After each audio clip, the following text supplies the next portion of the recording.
अस्सलाम वालेकुम क्लास, कैसे हैं आप लोग। उम्मीद है सब लोग खैरियत से होंगे। आज हमने फिज़िक्स यूनिट नंबर 3 डिस्कस करना है, डायनामिक्स।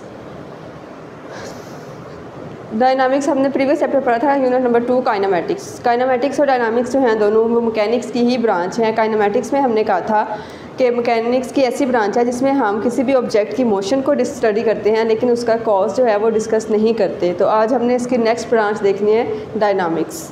अब देखिए आपके एसएलओस क्या हैं। हम इस चैप्टर में इन टॉपिक्स के बाद क्या सीखेंगे, हम कॉन्सेप्ट देंगे फोर्स का by practical examples of daily life. Daily life से एग्जांपल लेके हम फोर्स का कॉन्सेप्ट जो है वो पढ़ेंगे। इनर्शिया मोमेंटम को डिफाइन करेंगे इन टर्म्स को, और न्यूटन्स लॉ ऑफ मोशन जो हैं उनको स्टेट करेंगे। तो अब हम चलते हैं हमारे टॉपिक डायनामिक्स की तरफ। हमने कहा कि डायनामिक्स क्या है, हमारे पास मैकेनिक्स की एक ब्रांच है जिसमें हम किसी भी ऑब्जेक्ट की मोशन को स्टडी करते हैं और साथ ही उसका कॉज को भी स्टडी करते हैं कि वो किस वजह से मोशन हो है, उसमें क्यों मूव कर रहा है ऑब्जेक्ट। जबकि हमने प्रीवियस काइनेमेटिक्स जो ब्रांच पढ़ी थी उसमें हमने कहा था कि क्या है ये, इसमें हम स्टडी करते हैं किसी भी ऑब्जेक्ट की मोशन को काइनेमेटिक्स में, लेकिन उसके कॉज को डिस्कस नहीं करते, ठीक है। लेकिन डायनामिक्स में ये डिफरेंस है कि उसमें ऑब्जेक्ट की मोशन तो स्टडी करते ही हैं लेकिन साथ ही उसके कॉज को भी डिस्कस करते हैं कि मोशन किस वजह से हो रही है, ठीक है। नेक्स्ट हम चलते हैं फोर्स। देखिए फोर्स क्या है। हम फोर्स जो है वो फोर्स किसी भी अप्लाई करते हैं किसी भी ऑब्जेक्ट को मूव करवाने के लिए, ठीक है। फॉर एग्जांपल आपकी बुक जो है वो टेबल पे पड़ी हुई है तो हम उस पर फोर्स अप्लाई करते हैं तो उसको मूव करवाते हैं, वहाँ से उठाते हैं। जब तक हम उस पर फोर्स नहीं लगाते वो बुक एज इट इज़ आपकी वहीं पे पड़ी रहेगी। इसके अलावा आप अपने डेली लाइफ में हम डोर ओपन क्लोज करने के लिए भी उस पर फोर्स लगा रहे हैं, पुश कर रहे होते हैं, पुल कर रहे होते हैं, उस पर फोर्स अप्लाई कर रहे होते हैं, ठीक है। इसके अलावा भी हम बहुत सारी जगहों पर फोर्स अप्लाई कर रहे होते हैं। किसी भी ऑब्जेक्ट को मूव करवाने के लिए हम फोर्स अप्लाई करते हैं। अब देखिए हमने ये देखना है कि क्या फ़ोर्स जो है वो सिर्फ किसी भी ऑब्जेक्ट को मूव करवाने के लिए ही यूज़ होती है, अप्लाई होती है, या किसी भी ऑब्जेक्ट अगर कोई मोशन में है तो उसको स्टॉप करवाने के लिए भी हम फोर्स यूज़ कर सकते हैं।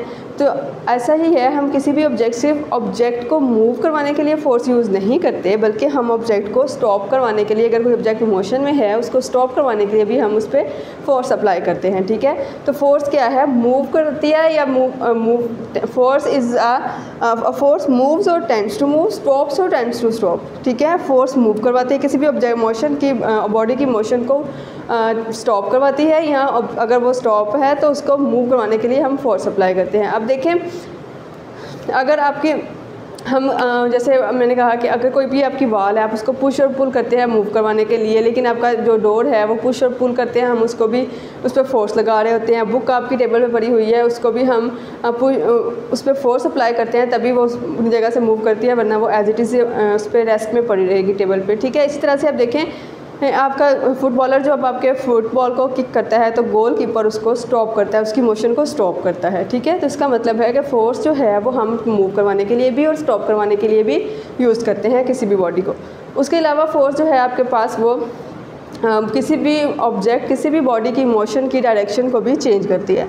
अब force can also change the direction of motion of a body. Force जो है आपकी वो किसी भी बॉडी की मोशन की डायरेक्शन को जो है वो चेंज करती है। फॉर एग्जांपल देखें क्रिकेट में अगर हम देखें कि जब आपके पास एक बॉलर बॉल करवाता है तो उसकी डायरेक्शन जो है वो, बॉल की डायरेक्शन जो है वो बैट्समैन की तरफ होती है, लेकिन जब बैट्समैन उस बॉल को हिट करता है तो उसकी डायरेक्शन या तो बॉलर की तरफ होगी या बॉलर के साइड्स पे इधर उधर जो उसकी डायरेक्शन होगी। लेकिन उसकी डायरेक्शन देखिए चेंज हो रही है। पहले जब बॉलर ने बॉल करवाई तो उसकी डायरेक्शन बैट्समैन की तरफ थी, लेकिन जब बैट्समैन ने उसको हिट किया, फोर्स लगा के उसको हिट किया तो उसकी डायरेक्शन जो है वो चेंज हो गई। तो इसका मतलब है कि फोर्स जो है वो डायरेक्शन को भी चेंज करती है, किसी भी ऑब्जेक्ट की मोशन की डायरेक्शन को भी चेंज करती है, ठीक है। तो फोर्स हमारे पास क्या है, फोर्स आपके पास एक वेक्टर क्वांटिटी है। इसका यूनिट क्या है हमारे पास, न्यूटन और kilogram metre per second. Means Newton किसके इक्वल है, 1 न्यूटन जो है उसी को हम लिखते हैं 1 newton equals to 1 kilogram metre per second square, ठीक है। 1 न्यूटन और 1 kilogram metre per second square आपका फोर्स का यूनिट है। और फोर्स को हम रिप्रेजेंट करते हैं F से और इसको कैलकुलेट करते हैं using formula F equals to ma, ठीक है। नेक्स्ट हमने देखना है इनर्शिया। टर्म इनर्शिया डिफाइन करनी है कि इनर्शिया क्या है।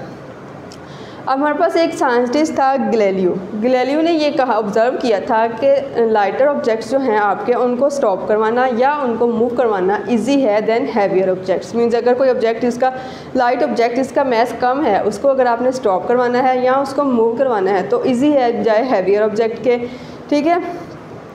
तो अब न्यूटन जो था, न्यूटन ने ऑब्ज़र्व किया कि हर बॉडी में एक प्रॉपर्टी होती है जो कि अपनी स्टेट ऑफ रेस्ट और मोशन को चेंज करने को रेजिस्ट करती है, उसके ख़िलाफ़ मुज़ाहमत पैदा करती है, और उस प्रॉपर्टी को वहाँ कहा गया है कि वो प्रॉपर्टी की है क्या है, इनर्शिया। ठीक है, इनर्शिया। फिर न्यूटन ने इनर्शिया को रिलेट किया मैस से कि किसी भी ऑब्जेक्ट का जितना मैस ज़्यादा होगा उसमें इनर्शिया भी उतना ज़्यादा होगा, और अगर किसी ऑब्जेक्ट का मैस कम होगा तो उसमें इनर्शिया भी कम होगा। तो इनर्शिया की डेफिनेशन क्या है? Inertia of a body is its property due to which it resist any change in its state of rest और मोशन। इनर्शिया जो है वो आपके पास क्या है? बॉडी की एक प्रॉपर्टी है जिसकी वजह से बॉडी जो है वो मुज़ाहमत करती है, अपनी स्टेट ऑफ रेस्ट और मोशन को चेंज करने के ख़िलाफ़ मुज़ाहमत पैदा करती है, वो है हमारे पास इनर्शिया। इस प्रॉपर्टी को कहते हैं इनर्शिया। और इनर्शिया जो है वो रिलेट करता है मैस से। जितना ज़्यादा बॉडी का मैस होगा उसमें इनर्शिया भी उतना ज़्यादा होगा, और अगर मैस कम है तो उसमें इनर्शिया भी उतना कम होगा। नेक्स्ट हमारे पास टर्म है मोमेंटम। देखिए मोमेंटम, हम एक स्मॉल बुलेट लेते हैं, उसको हम फायर करते हैं, तो आपने देखे उसमें जब हम स्मॉल बुलेट को गन से फायर करवाते हैं तो उसका इम्पैक्ट जो है वो बहुत स्ट्रॉन्ग होता है।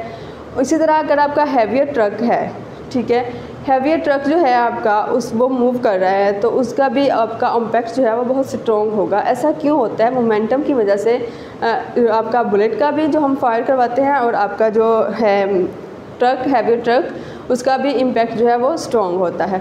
अब मोमेंटम जो है हमारे पास, मोमेंटम है क्या? मोमेंटम हमारे पास मैस और वेलोसिटी का रिलेशन है। मैस और वेलोसिटी का रिलेशन जो है उसे हम कहते हैं मोमेंटम। मोमेंटम क्या है? Momentum of a body is the quantity of motion it possesses due to its mass and velocity. Momentum जो है वो क्वांटिटी है, क्वांटिटी ऑफ मोशन है किसी भी बॉडी की, जिसकी वजह से बॉडी प्रोसेस करती है मैस एंड वेलोसिटी।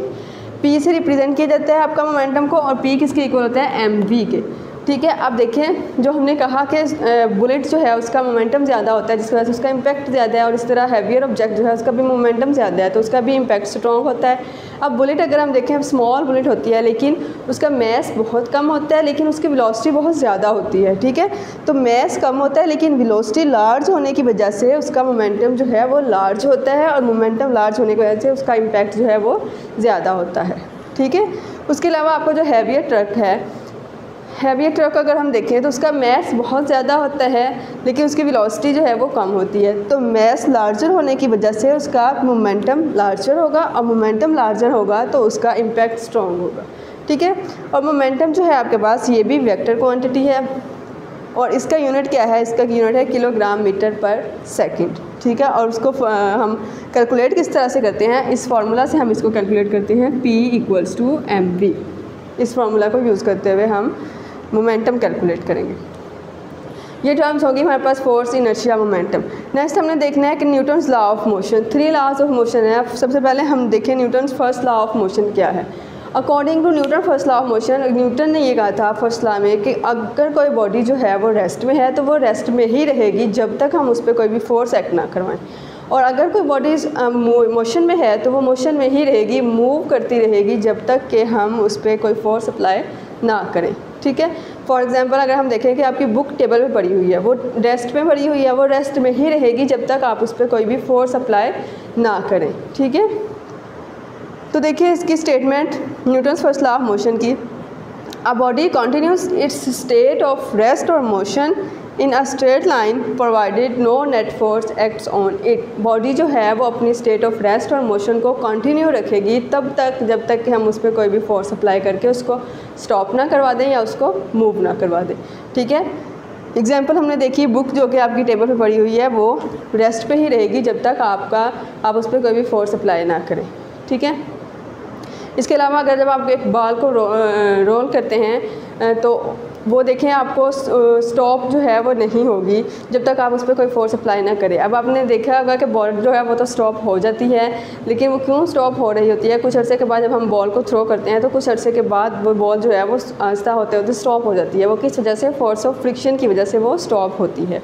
ठीक है, तो Newton's first law of motion जो है इसको हम लॉ ऑफ इनर्शिया भी कहते हैं। Newton's first law of motion को ही लॉ ऑफ इनर्शिया भी कहते हैं हम। क्यों? क्योंकि Newton's first law of motion जो है वो रिलेट कर रहा होता है मैटर की इनर्शियल प्रॉपर्टीज़ से, इस वजह से इसको लॉ ऑफ इनर्शिया भी कहते हैं। ठीक है, इनर्शियल प्रॉपर्टीज से रिलेट करता है, इस वजह से इसको लॉ ऑफ इनर्शिया भी कहते हैं। अब अगर आपसे पेपर में क्वेश्चन पूछा जाए स्टेट लॉ ऑफ इनर्शिया, तो आपने ये मिस्टेक नहीं करनी कि वहाँ पे ये नहीं लिख देना कि Newton's first law of motion is also known as law of inertia. नहीं, आपने proper Newton's first law of motion की जो स्टेटमेंट है, ये a body continues is state of rest और uniform motion in a straight line provided no net force acts on it. ये statement आप लिखेंगे, यही आपका Newton's first law of motion है और यही हमारे पास लॉ ऑफ इनर्शिया भी है। ठीक है, उम्मीद है आप लोगों को ये टॉपिक समझ आ गए होंगे। अब देखिए हमारा ब्रेन स्टॉर्मिंग क्वेश्चन है, आपने आंसर करना है इस क्वेश्चन का। When a bus takes a sharp turn passengers fall in the outward direction why, कि जब आपकी बस जो है वो एक शार्प टर्न लेती है, जल्दी से उसका वो मुड़ती है, टर्न लेती है, तो उसमें जो पैसेंजर्स बैठे होते हैं वो आउटवर्ड डायरेक्शन में मूव करते हैं, ऐसा क्यों होता है? आपने इसका आंसर देना है। ठीक है, और डायरी है आपकी वीक नंबर 5 की पेज नंबर 56 to 67। आपने बुक से ये टॉपिक अच्छे से तैयार करने हैं। डेफिनेशन भी डायनामिक्स की, फोर्स की, इनर्शिया की और मोमेंटम की, और इसके अलावा न्यूटन्स लॉ ऑफ मोशन। ठीक है, ओके क्लास, अल्लाह हाफिज़।